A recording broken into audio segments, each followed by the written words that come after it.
Hi, everybody. Welcome to Mediation and Beyond YouTube channel. And we're talking about all things relationships today. I have the honor and good fortune of meeting for the first time today, Assael Romanelli. He's a PhD clinical social worker, licensed couple and family therapist and supervisor, as well as an international trainer and facilitator. He's the founder and director of the Potential State Institute for Enriching Relationships, which incorporates and integrates therapy, art, and education to create safe spaces for people to connect to themselves and others. Over the past 15 years, Assael has trained a wide range of individuals in helping professionals to become more spontaneous, playful, and effective in their life and work. Assael publishes content regularly on his blog on Psychology Today and the Potential State podcast and YouTube channel. He offers online Zoom counseling for individuals, couples, and families, and we'll get all his information, and you can see it in the details after we post the video. But thank you so much, Assael, for coming on today. I really appreciate it. Thank you so much, Colleen. I appreciate your invitation. Yeah, so I want to hear about your podcast, and I want to hear about what you're doing on YouTube and in general, but I came across your article in Psychology Today, which you also have a blog going with, I think you said over 30 articles on there already. But I came across the article here that I have called Say the Thing to Save Your Relationship. And just even the title caught my attention when I was reading.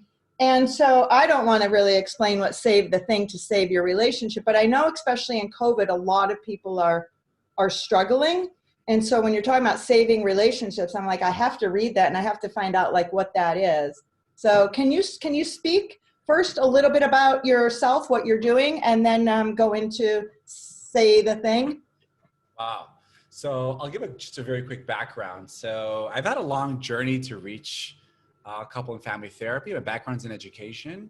And then from there, I transitioned to performing arts, especially improv. That's where a lot of my practice days incorporating improv and therapy. And then as I was doing the transition to clinical social work, I realized that my background in theater improvisation has really made an impact on my clinical work. And when I was looking around, I was working in the public sector for 6 years, and I was noticing the other therapists burning out, being sarcastic, bitter, repressed. And I was wondering, why is that happening? And what I realized is perhaps my background in improvisation can make a difference. And then I went back to get my PhD, and I basically created a course called Improv for Therapists, where I basically integrated the literature on improv and literature in psychotherapy and brought it together and started teaching clinicians. Because the problem here, and I'm just gonna put it right out there, all clinicians, like all parents, we're hypocrites. We're hypocrites. We tell our clients to do things we don't necessarily do. Amen. And then, and the gap is getting bigger and bigger, and that gap is what causes us to feel imposter syndrome, burnout, and then we have to always have this facade, like we know what we're doing at every given moment, and that is slowly killing the helping professions. And then basically what I did, I said, wait, how can we minimize that hypocrisy? How can we minimize the gap between what we're saying and what we're doing? How can we create a generation of therapists, of clinicians that are more alive, visceral, bold, daring, improvisational, collaborative, vulnerable? Because the days of tabula rasa therapists where are a blank slate, those are gone. We're in a two-person psychology world these days. Like, there's no point trying to be something we're not. With Facebook and social media, you're out there. So you might as well own it, and you might as well be there. And upon finishing that, I started realizing that I want to start consolidating this to a more coherent kind of attitude, approach. And Say the Thing is one of the 3 pillars of my relationship model. So if it's okay, I'll give you the overview, and then we'll zoom into Say the Thing. Is that okay? Love it. Yes. So I'm going to start with the basic, the lubrication for relationship is play. I love that. Play is the lubrication of life. It's a lubrication of relationship. That's also in the blog and the podcast. I mean, all the content's out there. Mm-hmm. That's the basis. And I think a lot of people are not realizing there's a difference between game and play. Game, set of rules, winners, losers, right? Out of bounds, inbounds, chess, Monopoly, mortgage, your career is a game. Your life is one long game, but you have play. Play is the state of mind, is the approach, it's a softened perception of reality. And for a lot of us, we play the game without play. And that's why we become bitter. True. Okay. So you burn out. And it's been really a process to try to teach couples and clinicians to play. And is that where the improv comes in? So think about it. Improv is basically the art of play, but also I know improvisers who are in game, but they're not in play. In fact, the only people that are in real play are kids. Kids know play. When my daughter plays with her, I have a 5-year-old. So when she plays with her dolls, she's in play. She's not in game. There's no point. She can play for hours. She can get angry, sad. It's a visceral, emotional, but there's no point to it.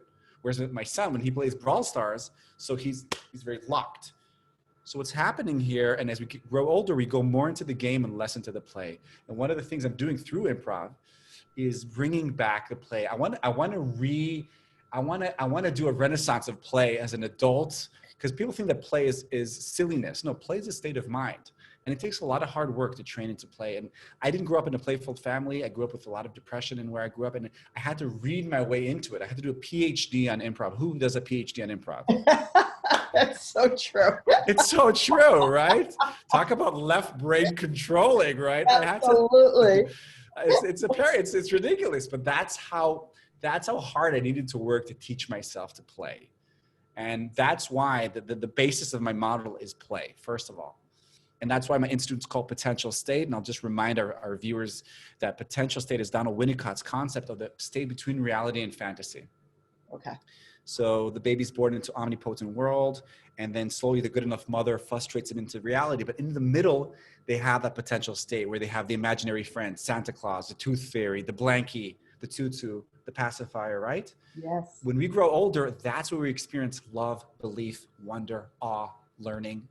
A lot of us, we lose that potential state because of reality, abuse, poverty, whatever. And what I've realized, I named my institute Potential State because I realized that's something I can help people give. I create potential states for people to come. Nice. So okay.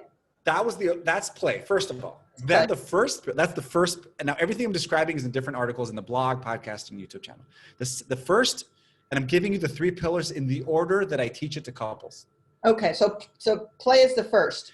Play is like the foundation. It's also the lubrication of it. It makes everything go smoother. Like a teaspoon of sugar makes the medicine go down.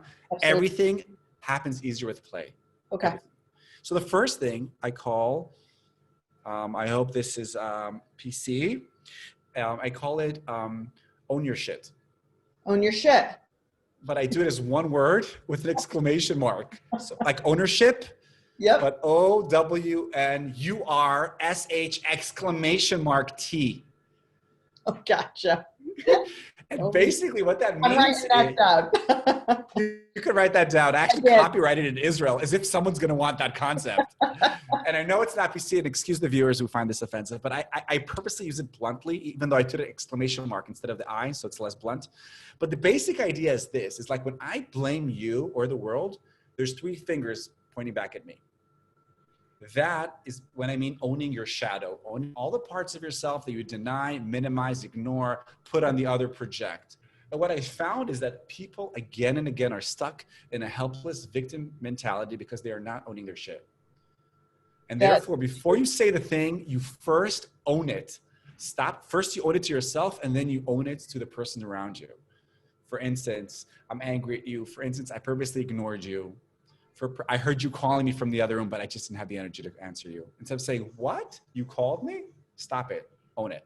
Because if you don't own it, you're going to get stuck in this like... It becomes a loop and you're adding more and more. But then we're wasting our life. You know, I call this the cocky pee-pee. We're fighting on nothing. We're like just, yes, you did hear me. I didn't hear you. Who cares? Life is short. Own your shtick. Own your shadow. And I'm reminding you that Jung talked about our superpowers are actually in our shadow. So for some people, let's say for women, I'm seeing a lot, what's happening is their aggression is in their shadow. But with aggression, there's their assertiveness. You want your assertiveness, you got to own your shadow. For men, it's their vulnerability. You want you want your pain to be heard by other people. You got to own it and bring it to the front. So that's the first pillar before you do anything. The second pillar before say the thing is let it land. Let it land. Let it land. This is another improv concept, which basically means whatever your partner says, let it land. Physically, metaphorically, spiritually, psychologically. Let it in. Let it in. Gotcha. And the Gottmans that do research on couples, they realize that what separates one of the factors from the masters of relationship to the disasters of relationship is the ability of the partners, especially men, to accept influence.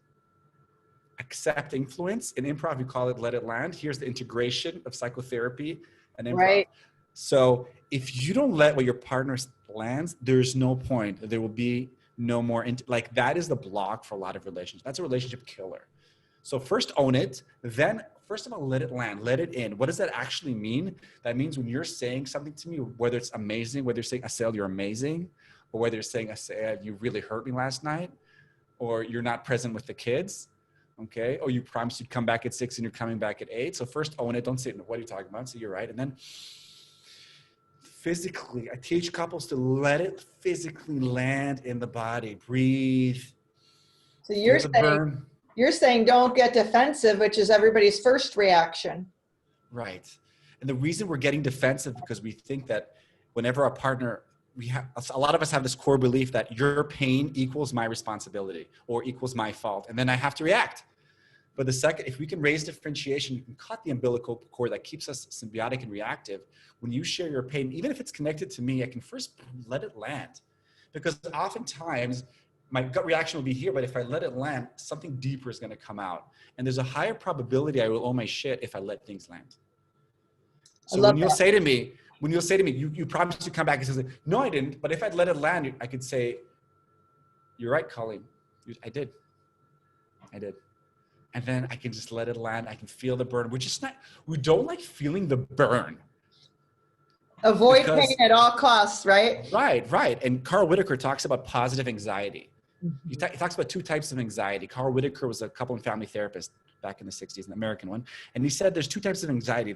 There's negative anxiety, which is flooded. But there's positive anxiety, which is being on the edge of your comfort zone, which is the growing pains. And basically, we're not used to feeling positive anxiety. The second we feel any anxiety, we feel unsafe. And then we have to stop. Yeah, we're out. And we medicate, we drug ourselves, we run away, we buffer, we go to our phones. We are losing the art of intimacy. We are losing the capacity for positive anxiety in our relationships because we didn't see that with our parents. And especially with COVID, with the screens, I can't. There's so many exits right now. It's hard to, you can't. People end relationships because they don't want to feel anything. They don't want to go down that road. They're just, I don't want it. You're bringing anxiety to me. I'm out. Right. And what they're not realizing is marriage or long-term relationships, whatever, is a people growing mechanism. If you choose to step into it, it is a crucible. It is a crucible where you die and you're reborn. But a lot of couples, they see it as the backdrop for their relationship. Yep. And therefore they just every time men just want quiet and women want more from their partners. But like the ideal is quiet. Is that really the ideal? Right. No, when you're alive, you're like, life is up and down. Like when you're flatlined, you're dead. It really, life is like that heart monitor, right? And, right. Yeah, if your relationship is really flatlined, it's probably a dead relationship, right? Or a symbiotic one, but there's no life. Anyways, so let it land. So that's number 2. And now we have the third part. Say the thing. Say the thing. So once I own my shit, I let it land, then I get to say the thing. Now, what is say the thing? This is an improv concept. But in psychotherapy, we call this immediacy skills. Immediacy skills means I am naming the here and now of what's happening. For instance, Colleen, you're not letting me, say a word. You're bullying me. Or the truth is I wasn't listening to you. Can you repeat that question? Like saying the thing, saying the here and now. Now, this goes to 2 directions. Saying the bad things, like I'm feeling hurt, I'm closing up, I'm shying away from you. Or Colleen, I feel like you're not even seeing me in this conversation. Okay. Mm-hmm. But it's also the good. Like, how hard is it for me? I know for me personally to say to my wife or to someone, I love you. You're amazing. And not like the American, you know, you're amazing, you're amazing, you're amazing. No, but like really saying, looking someone as you're great. I really appreciate, Colleen, I really appreciate you reaching out and initiating this conversation. I'm so touched by that.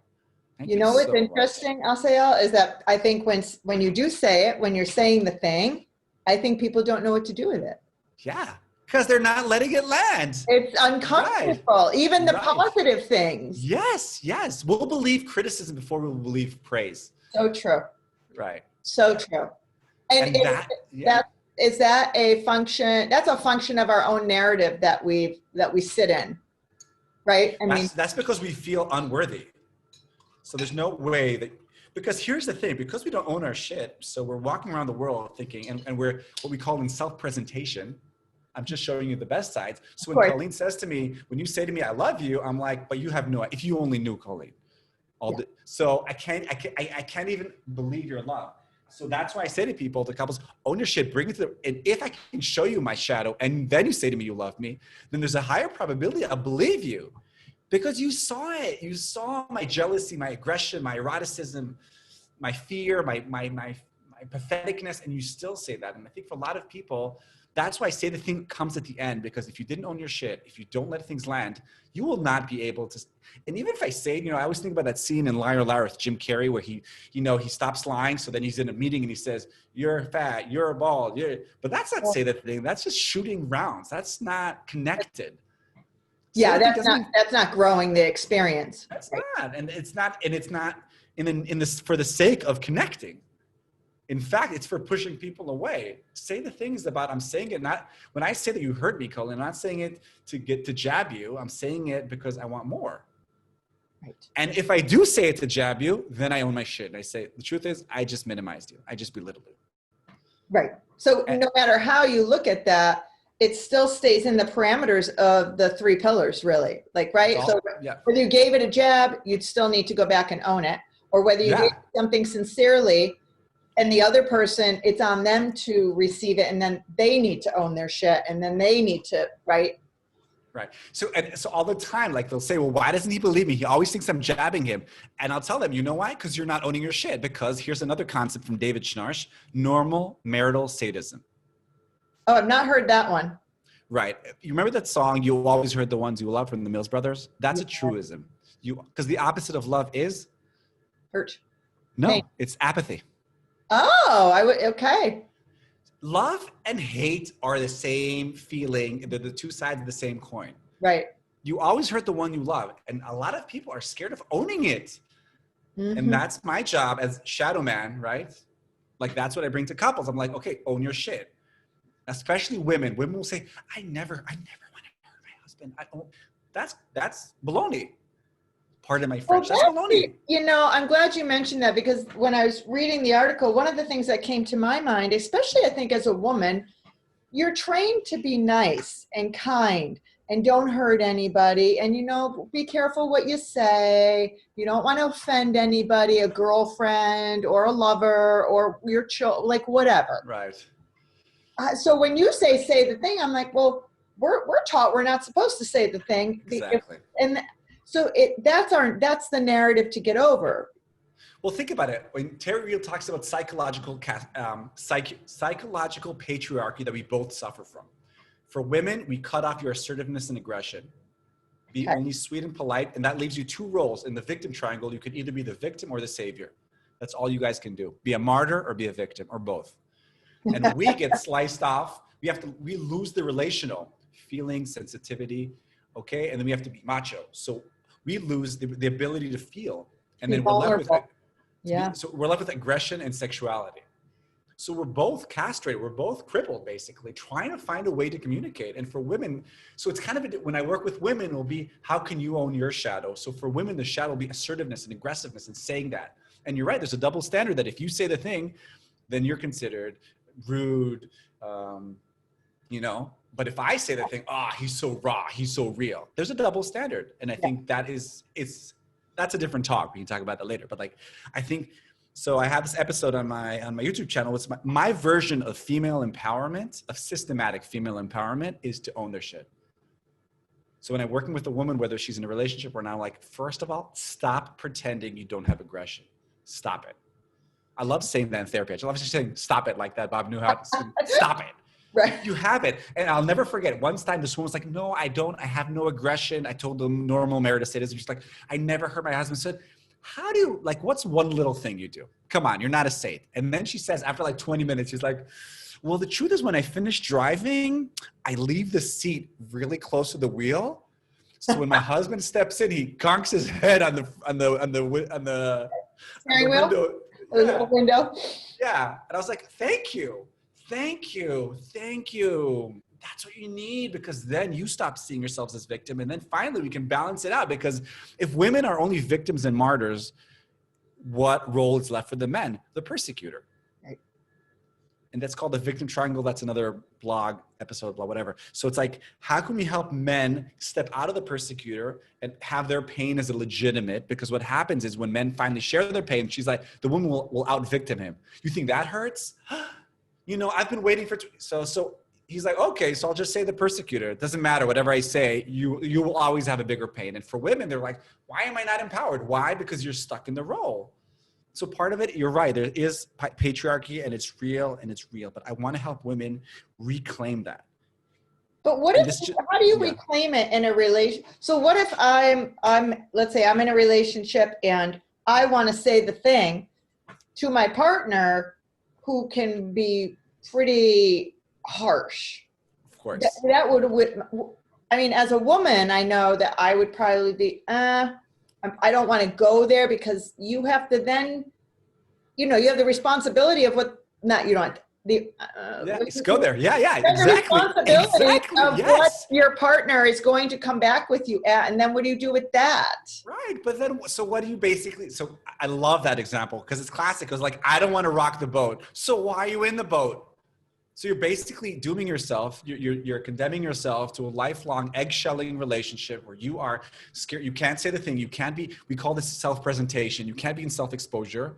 You can't really take off your concealer, just be yourself, right? You have to always walk on eggshells. And then you wonder why he doesn't appreciate you and why this relationship is shallow, because you're faking it.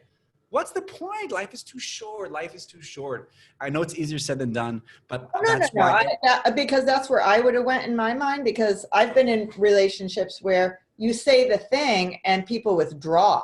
And I'm like, well, that doesn't help anything. But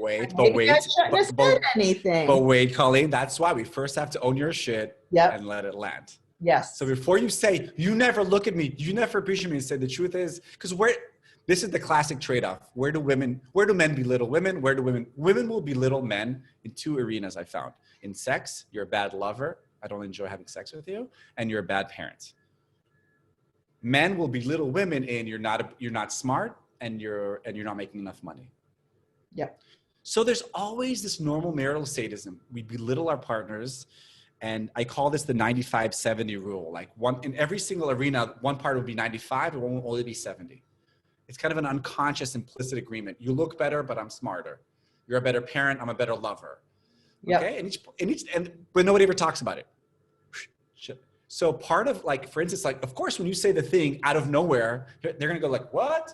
Because you're basically, you're challenging what we call in systemic therapy, the homeostasis. You're challenging the balance. And that's why I say to partners, it doesn't matter. You can say that, but if you don't own your shit, first of all, and say, you know what? The truth is, I have been seriously ignoring you, or I have been limiting your abilities as a lover, as a partner for years. Right. And you know what? I'm going to stop doing that. First own it, then you can say the thing, whatever you want. But when you're just saying, when you just do the finger, but you're not doing these three, it's never going to work. Right. It's never going to work. So own your shit before anything. And if you're, wait. Playfully. Play before anything, right? But own your shit, regardless of what your partner does. Mm-hmm. Really, like, right? Because it's your. I love this. Terry Real has a saying: "It's in your enlightened self-interest."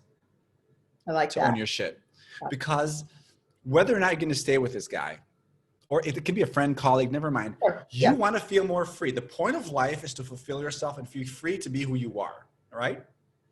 By owning my shit publicly, I'm slowly creating environments where that is legit, where I can bring more, we call this self states, or I can bring more of my self states. So certain relationships will end, but I will be attracting to my life people that are happy. They might not love every single part, but I can bring all my parts. I don't have to always be in heels. Sometimes I go, my kids have play dates. So I see, especially women still in high heels, at 8 o'clock at night, like they have to be in a self-presentation. Like that's exhausting. And I know that's 2,000 years of patriarchy that makes women think that they're not pretty, or they should always have to make up everything. But like, that's what I want to, like, I want to give it's being in your relational pajamas all day. I want to help people I love that. In their emotional pajamas, relational pajamas, physical pajamas. That is where we're going for. So playfully own your shit. And I just want to say why play is so crucial here, because I could say, yes, Colleen, I ignored you yesterday. But that's going to be heavy. If I can say, right, sorry. Me and Galit, we teach this in our webinars. We have this thing called the knife, where if she jabs me or I jab her, I'll be like, here, you'll need this for later. Right? So I'm playfully owning, what I'm saying? You just jabbed me. I got it. We both laugh. That's why play lubricates that. It's really hard to own your shit when it's like super serious, life or death, because very few things are life or death, Absolutely. Absolutely. So how is this being received from the people you're working with? Like, is it, you're working with men and women on this, I'm sure. Yeah. Does it take people a while to like shift, or do you find that there's an immediacy to it? So it really depends. Like today when people contact me, I'll first send them to my YouTube channel just so they get a sense to lower resistance. Because a lot of people are expecting introverted, quiet. And by the way, this took me 40 years to find my voice, because I'm an extroverted man who takes up space. And I'm not a 70-year-old grandfather with white hair. So the transference I bring in the room is I'm in the crucible with the clients. And because my style is very open, I also receive a lot of fire. Right. So when I'm with a couple, they can also say to me, you're not owning your shit. Mm-hmm. And in my YouTube channel, my videos, and a lot of them I do with my wife, because I've decided that I will try every single thing, or at least everything in my own marriage before I tell you to do it, to try to minimize that hypocrisy, that built-in hypocrisy. So what usually will happen, I'll send them to watch some videos, and if they come back, I'll usually do one session for an hour and a half. Okay. And I'll say to them at the end, go home, give it a day or two, let it land, see if this speaks to you.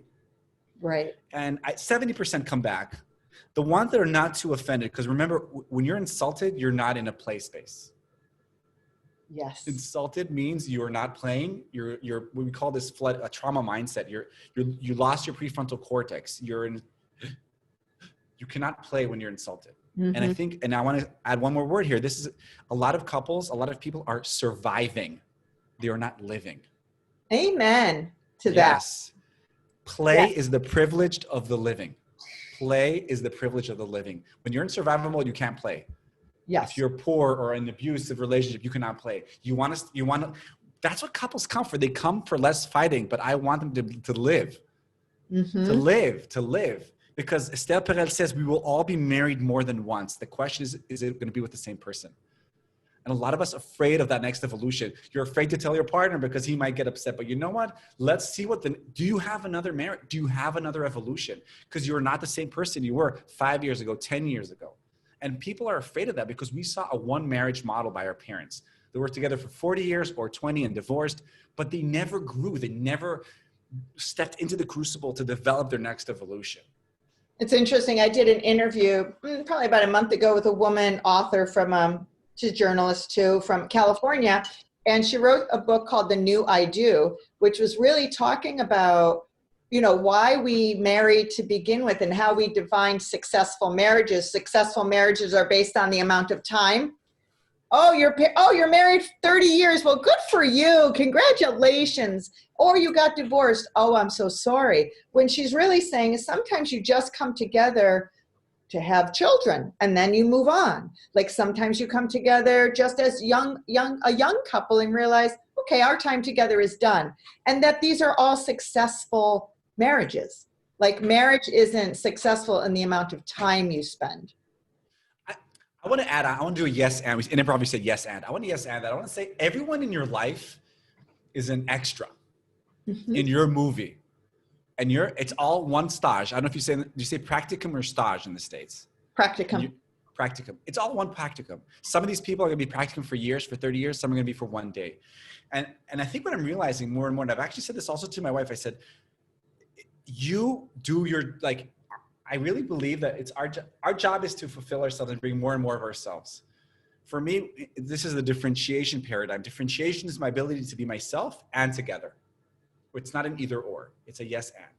Right. To be more and more myself in the world and to be able to be more and more in intimacy with others. That's it. That's the goal. Yeah. That's it. Right? So basically, I'm constantly trying to be more and more myself, including in this interview right now. On one hand, I want to be polite enough that you'll like it. I don't want to offend any of the viewers, but I also want to be authentic. Because if we're going to be spending this half an hour, I want to be me. Yes. I want to be in my pajamas as I'm talking to you, right? Right. So I think so I agree with her. I wouldn't say it's the amount of years. It's like, how many marriages did you have? And that's a more question. Like, so me and Gilly, we're 10 years married. So I'd say we're in our second, maybe toward our third. Like, that's what I want to say to couples. Oh, you're right. saying how many marriages do you have in the confines of the marital person you're with? Yeah. Or you can have, because I know women that divorced 3 times, but they basically had the same marriage 3 times. It was the same pattern. Yes. Right? They didn't do the work. So yeah, you're gonna replicate that the victim triangle or the pursuer distancer dance in your next marriage. So from my point of view, it's the same marriage. Yeah. No, I would agree with that. I was married at a very short marriage when I was younger. And then like 12 years later, I remarried and did the same and was to the same person. Yes. Yes. The same person. And you're right. I didn't do my work. And then I didn't realize till I got out of it. And I'm like, oh, I see. I didn't work on myself. That's why I picked the same person twice. So it is. I say that I married the same person twice. Right. You basically had one marriage. I had one with marriage. 2 different men. Yes. You had an open marriage with 2 men, basically the same marriage. You're a polyamor. I don't know if you've been in the States. But that's such a great point you make. Yeah. And I think that's the whole idea. And that's why I'm telling couples, like, don't be afraid. Like, it's quite possible you don't have another marriage with this guy, but let's find out. And if you don't, then let's move on. But a lot of times they'll just do the one finger on the other and you're not changing because we don't like change. Nobody likes change. We want the partner to change without us changing. So for a lot of people, but they don't know that you can have more than one marriage. They think, oh, I got the knot. Okay, I can retire now. Wait, do you want another marriage? You know, it can be different. Even if your first marriage is sufficient, not even horrible, but you're not the same person. Your body changes, your libido changes, your passions change, your interests change. Why? Why not move on? Easier said than done, I know, but that's where I am headed. And because my background is also in improv, so improv, everything's always changing. There's no script. You have to evolve. Yes. Following the fear. There's a lot of improv rules. Like, they're not all of them made that like the core of the model, but basically improvisation or the art of improv is basically a recipe for growth and change and collaborative, synergistic relationships. No, I think that's really interesting because when I invite people on my YouTube, they'll say, well, what are the questions you're going to ask? And I'm like, I don't know. We'll just see where it goes. And so because I just like the spontaneity and see where it goes and how the connection flows and what comes up, and you can't really dictate that. You can. That is called self-presentation. When I'm rehearsing in my mind and telling you today I did a workshop for teenagers, 16-year-olds. They're in the height of self-presentation. They always want to be liked. And we basically did a workshop where we started from self-presentation and we slowly transitioned to self-exposure, where I call this broadcasting live. I know what's going to come out of my mouth. I'm not going to think about, will Colleen like this or not? I'm just going to say it. Worst case, it's going to be a rupture. And rupture comes from the world of relational psychotherapy, which basically means the best relationships are full of ruptures and repairs. Mm-hmm. And because we're afraid of the ruptures, we don't step into the crucible. And then what's the point? Right. So we're stuck with self-presentation over PC, sterile Teflon interactions. And then we're wondering why we're bored, why we're depressed, why we drug ourselves, because we're looking for excitement, because we're not being touched. We're not being touched because we're afraid. Because here's another concept from improv and coaching. There are no mistakes. Only learning. I know it sounds like a new age crunchy granola thing, but that's the mentality. We're afraid of the ruptures. I don't want to yes, make the mistake, own your shit, let it land, say the thing and move on. Ruptures and Well, I repairs. think that's what social media teaches though, is don't rupture, be perfect. Here's my perfect little house. Here's my perfect children. Here's my perfect clothing, my hair, my body.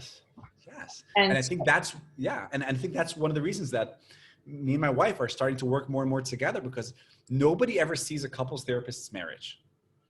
No. You want to believe your therapist, like your clergy, whether it's your priest or your rabbi, you want to believe that they're holier than thou, that they have no shadow. Yeah. And I think what I've realized is I can't be that. When I was trying in my early days to be more, it doesn't work. I felt like a hypocrite all day. And then I realized I just want to own my shit more and more. And me and my wife, Colleen, we're making videos now together where we're like, this is how it looks like in real life. Like, I'm going to preach to you. I'm going to teach you this model, but I'm going to show you how hard I'm working on it. And I'm still a work in progress. Now, so, the old school about therapists is like, you don't disclose. Keep your boundaries. If someone asked you about yourself, you say, well, why? I was taught, right. Well, why would you be asking me that? Yeah. Let's bring it back to, let's not let it land and put it right back on you. Yeah. Right, of course. I want to know who I'm talking to. I think it makes perfect sense you should know who you're talking to. But that's in the school of training, we're trained just the opposite. And I think first of all, here's an interesting fact.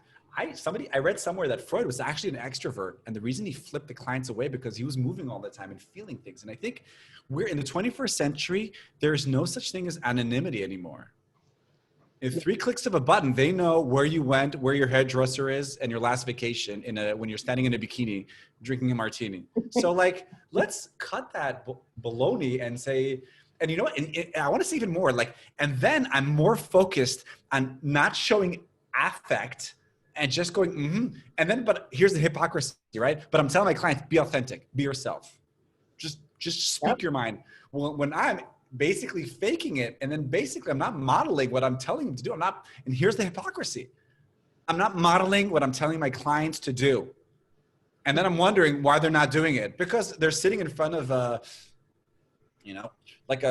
fake false facade. And they're like, oh, that you want me to be like you? Okay, no problem. But then here's another thing, but that's also connected to this whole victim triangle idea of I'm the savior. And if I'm the perfect savior, you're always going to be the victim. You're always going to be the helpless client who looks up to me, which fills my ego as a therapist, but that will not help you, because one of the goals of therapy, I think we all forget, is for therapy to end. Oh, amen. Yeah, we forget that.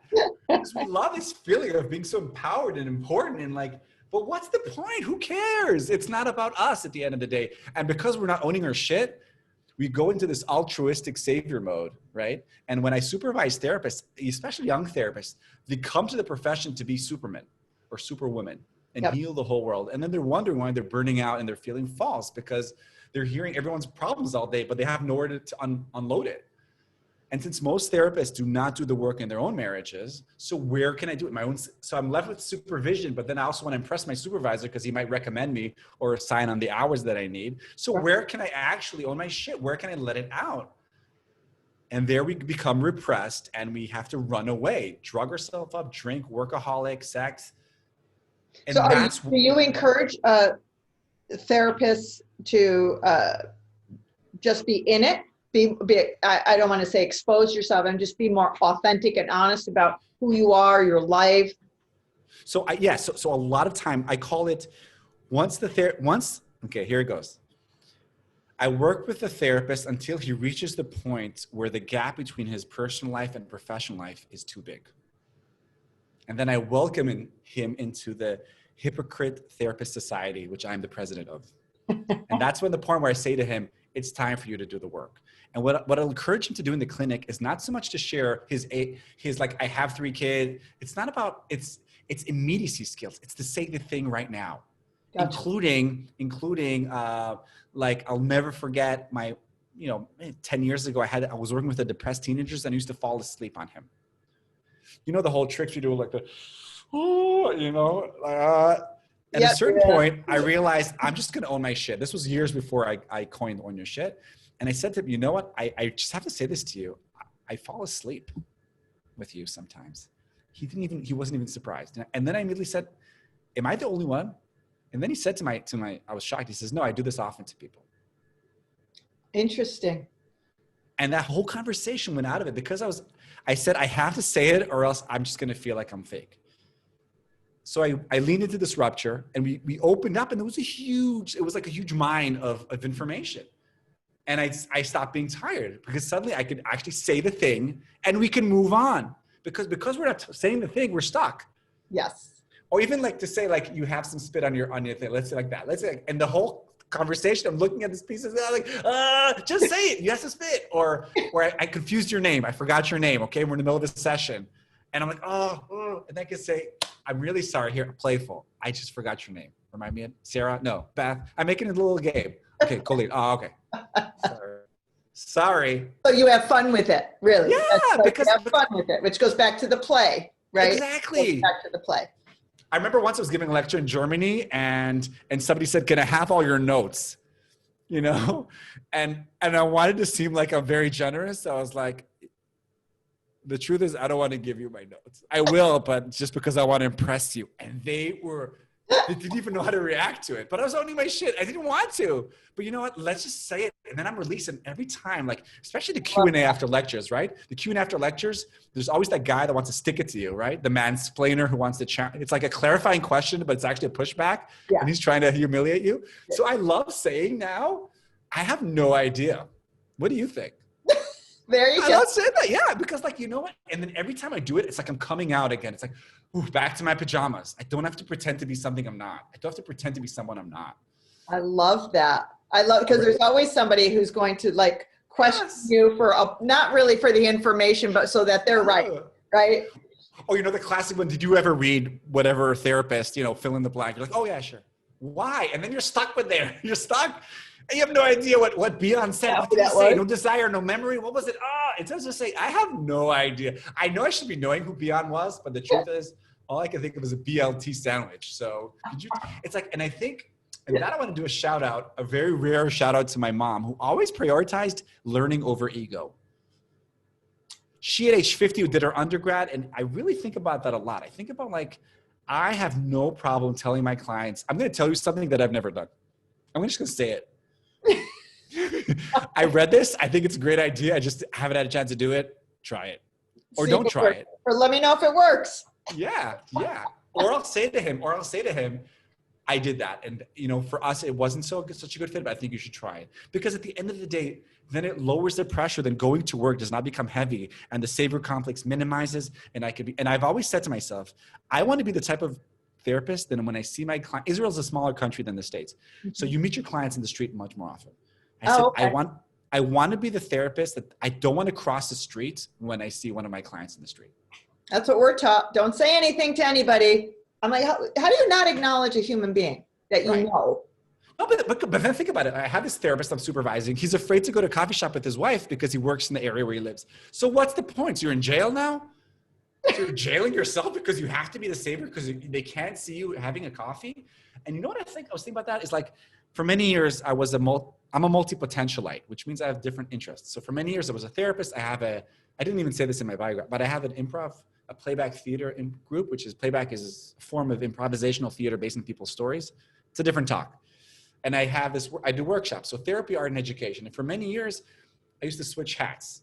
On stage, I'm a performer, a therapist, I'm deep and introverted, educator, I'm like smart. And I said, I'm done with that. I want to be the same person. And my wish is, or this is my goal, that if you meet me, Colleen, tomorrow in the clinic, you'll hear one of my talks, you'll come to one of my performances, you will see the same Assael. Yeah. And that is congruency. Yeah. That is freedom. No, I say to my clients, I'm like, I am this is it. I'm no different than if I'm out with my girlfriends.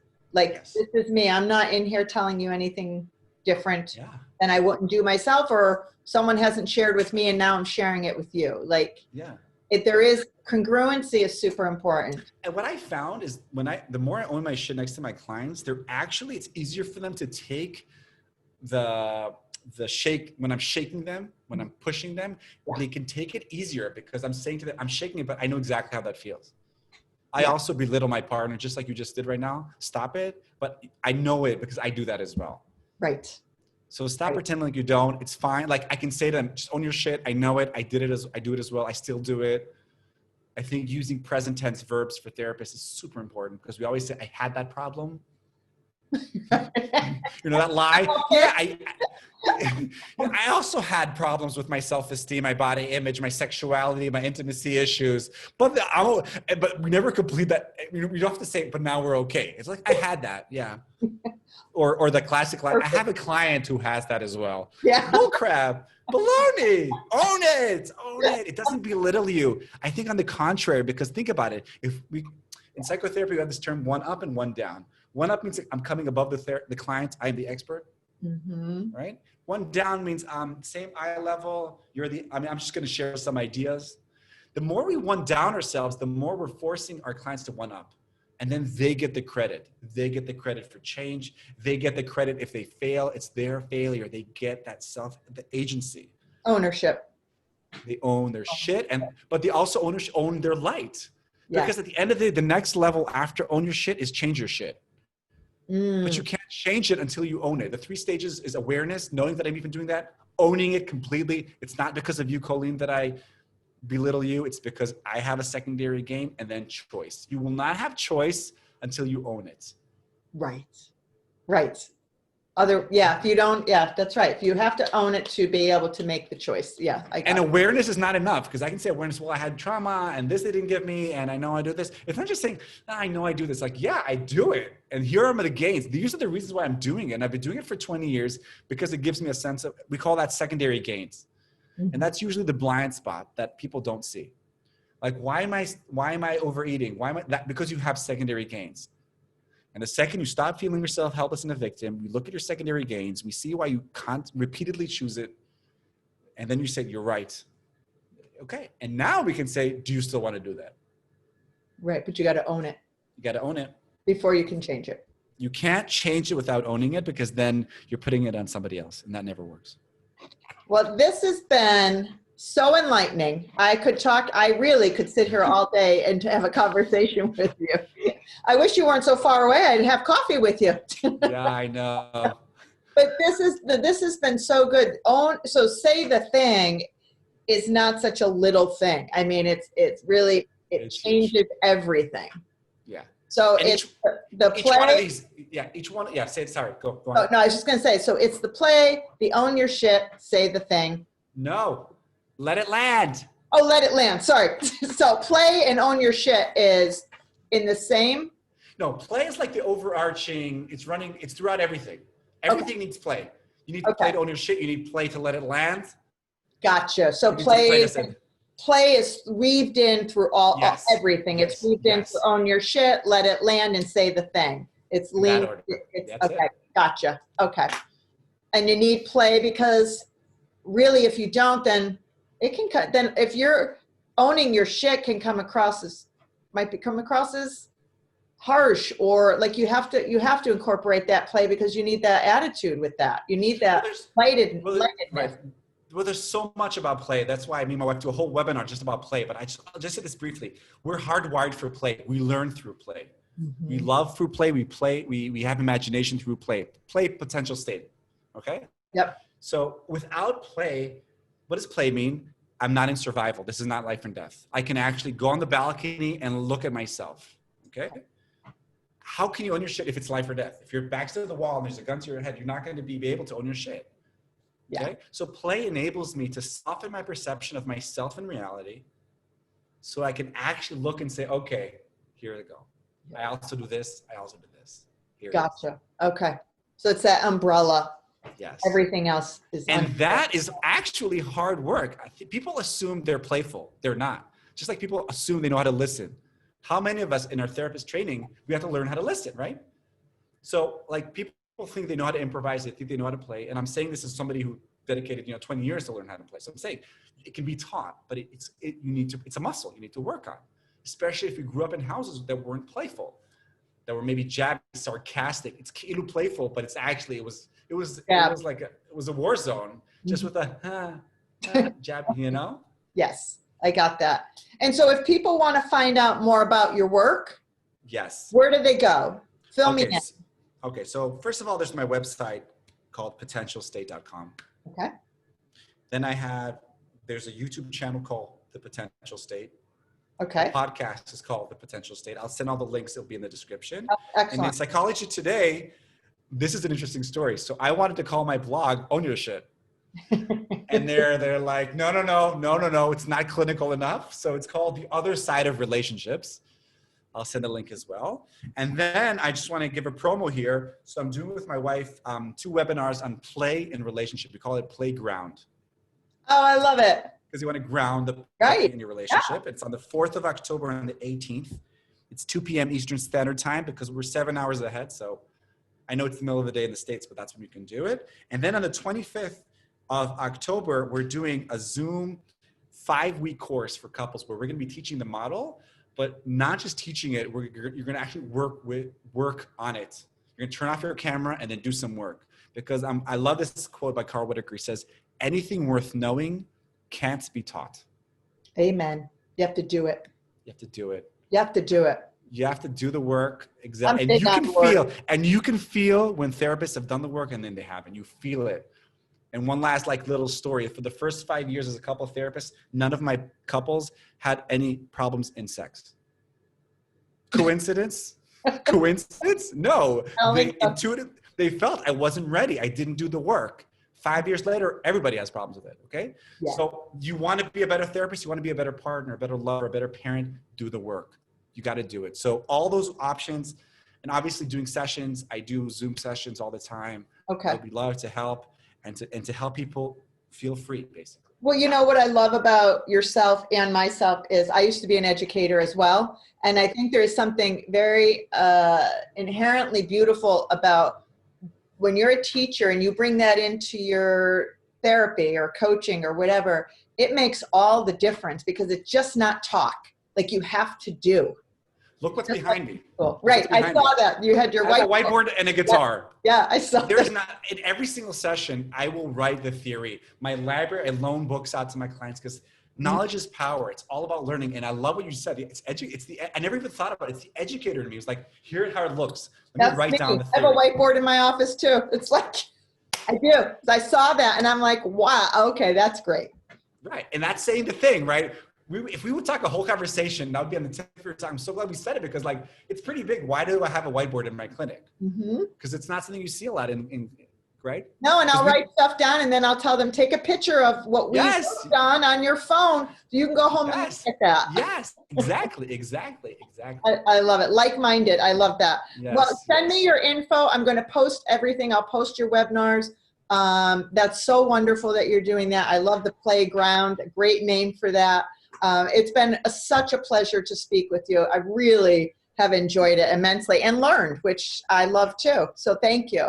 And I want to thank you as well for initiating this. Thank you for reaching out. And I really hope this conversation can help all people and this can echo, It ripple will. out. And I'm going to go to your blog. I know you said you have a lot of things there. I'm going to check them out. And I have no doubt I'm going to ask you to come back on about something else. So My thank you. pleasure. All right. Have a great day. I'll take care. Colleen. Thank you. Bye.